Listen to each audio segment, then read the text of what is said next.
Hi everyone, and welcome to our video on graphing limacons. So it's French for snails because of the kind of spirally shapes that we'll get from these. So a limacon comes from these equations. So it's either a sine or a cosine that's involved, where the a and b are constants. Okay, so just kind of underlining. And we get these three different shapes that will occur. Now, I'm not too concerned about the memorization of the A's and B's sizes to know what shape. I would just jump into it with a graph of a y equals graph and make a comparison to get the polar graph. All right, so for instance, let's jump into it with this one. So I'm going to set up the polar graph. So we have 0, pi halves, pi, 3 pi halves, and then 1 full revolution, 2 pi. But I think the best way to do this is to convert, and not convert, just rewrite to see it with y and x. So we're just letting r be y in this equation, and we're letting theta be x, so that we can graph a rectangular coordinate system. Graph of it. Okay, so to do this, it does require us a little help from graphing these from back probably a while ago. So these were earlier in the semester.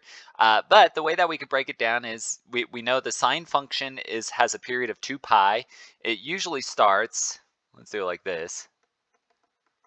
It usually well, with no shifting, it's going to start at 0, 0, and it does that shape to 2 pi. All right, and then we can cut it in half and get those other points. Here's pi, this is where pi halves is, and then 3 pi halves, and then 0. And those peaks are 1 and negative 1. Okay, so anyway, so that was a very, very quick y equals sine of x. Well, this is just transformations with it, so the negative 3 would tell us to reflect it and then stretch it out, and then this positive 3 is telling us go up 3. Okay, so let's go up 3 first. So here's our up 3. Okay, so there's the up 3, and I'm just making an axis there. And then our sine graph should start right there on the y-axis. The negative 3 tells us we should reflect it and stretch it, though. Okay, so I am going to put reflect. So instead of it having go up right away, it should go down right away. And so I'll make this shape. Okay, so it should go up 3 from 3 to be 6, and then down 3 to get 0. Okay, and then now I want these important points. So where it's through the dashed axis and our peaks. Okay, so we've got these. Okay, so and again, this is currently y and x, but we will go back to this in a second. All right, so we've got 5 important points down, and now we need to plot them. All right, so, or we can make a table. So, and we could have made the table first. I think seeing both ways is helpful though. Okay, so now let's say, well, the y is r. So I'm going to cross that out and say that is r, and x should be really theta. And so this first point, oh, I didn't mark the angle. Sorry, let's mark the angle. So this is the 2 pi. Halfway is pi. Here is pi halves. And then here is where 3 pi halves is. Okay, so, and then angle 0. Okay, so we have a radius of 3 and an angle of 0. And then we have a radius of 0 and an angle of pi halves. Okay, so let's mark these. Let me start doing them in blue. So this is 0.1, this is 0.1, 0.2, 0.2. All right, and then 0.3 is a radius of 3, and then the angle is pi. So there's 3. Our fourth point up there, our radius is 6. Okay, remember you're looking at the y first for r. And then the angle is 3 pi halves. And then the last one, we've got the angle is 2 pi, but the radius is 3. So 3 and then 2 pi. Okay, so there's our 5 points made in a table. All right, the reason that we like to see both of them is because it can help with making our connections between point to point. Okay, so for our first point, our angle is 0, so you're starting at 0, and then you want to go a radius of 3. Okay, so that means 1, 2, 3.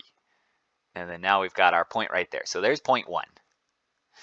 And then our next point is 0 and pi halves. Okay, so if the radius is 0, you're instantly at the pole. So that is 0.2. And then now I want to see, well, how did I get from 0.1 to 0.2 on this? Well, from 0.1 to 0.2, I would be in quadrant 1. Okay, so this part is from quadrant 1. So that's here in this polar graph. And I would say, well, all the radii are positive. R is positive in there. So that means all the points should be plotted in this quadrant to connect to those 2 points. So some type of arch thing like that. So it's always some type of circular arch is connecting the points. Okay, now from 0.2 to 0.3, 0.3 is 3 in pi. Okay, so it's saying use your angle pi and then go 3 toward it. So 1, 2, 3. So it's there. And then now I want to see, well, how do I go from 0.2 to 0.3? Well, again, that's right here in quadrant 2. Quadrant 2 is from pi halves to pi. So here's quadrant 2. And I look at my graph and I say, well, all of the r's are positive because they're all above the x-axis. So that means I've got r is again positive. So that means all the points should be plotted in that second quadrant. So connecting these with some type of circular arch like that. Okay, and then let's keep it going. All right, so I plotted 1, 2, 3. Point number 4 is 6 and 3 pi halves. Okay, so here's 3 pi halves, and then it's saying go 6 toward it. Okay, so 1, 2, 3, 4, 5, 6, and then that way I can get my point. And then now again, I want to see, well, how do I go from 0.3 to 0.4? Well, on our XY graph, 0.3 to 0.4 is right here in this little arch. And that's all quadrant 3 information. And I see, well, the radii is between 3 and 6 every time. So that means it's positive. R is positive as I'm graphing it. So that means I should connect these points through quadrant 3 with a circular arch. So maybe something like that. And then our last point, so 0.4 is done. 0.5 is 3 and 2 pi. So it's saying start at 2 pi, go 3 toward it. Well, that is our first point. We're just coming back to it. So 1 and 5 are at the same spot. But getting there from 4 to 5, again, that's this little part right here in the graph of my y and x graph. That's all quadrant 4 information with the angles. And then my radii are between 3 and 6. So again, that's positive. R is positive. So I should connect 0.4 to 0.5 by going through quadrant 4 with some circular arch like that. Okay, so if the R is negative, it just tells you plots in the opposite quadrants. Okay, so go directly across, diagonal. Okay, so here we had nothing but positives, so we were able to graph it without much of a problem. Okay, so that's it. So that was this second bullet, cardioid. So you maybe can see it. My picture's not the best, but yeah, it looks like a heart shape, something that we'd see from like Valentine's Day. So, like a kid's drawing of a heart. Okay, or our math drawing of a heart. We did it. Okay, and that was because these two numbers were same in magnitude, so same absolute value. But again, I want to really, you could try to, if you prefer, say, I'd rather just look at these and try to figure it out from there, fine. But I think this way it will always work. All right, so that's our first one. Let's take a pause. We'll do the other ones in a different video. So thanks for watching. See you again next time.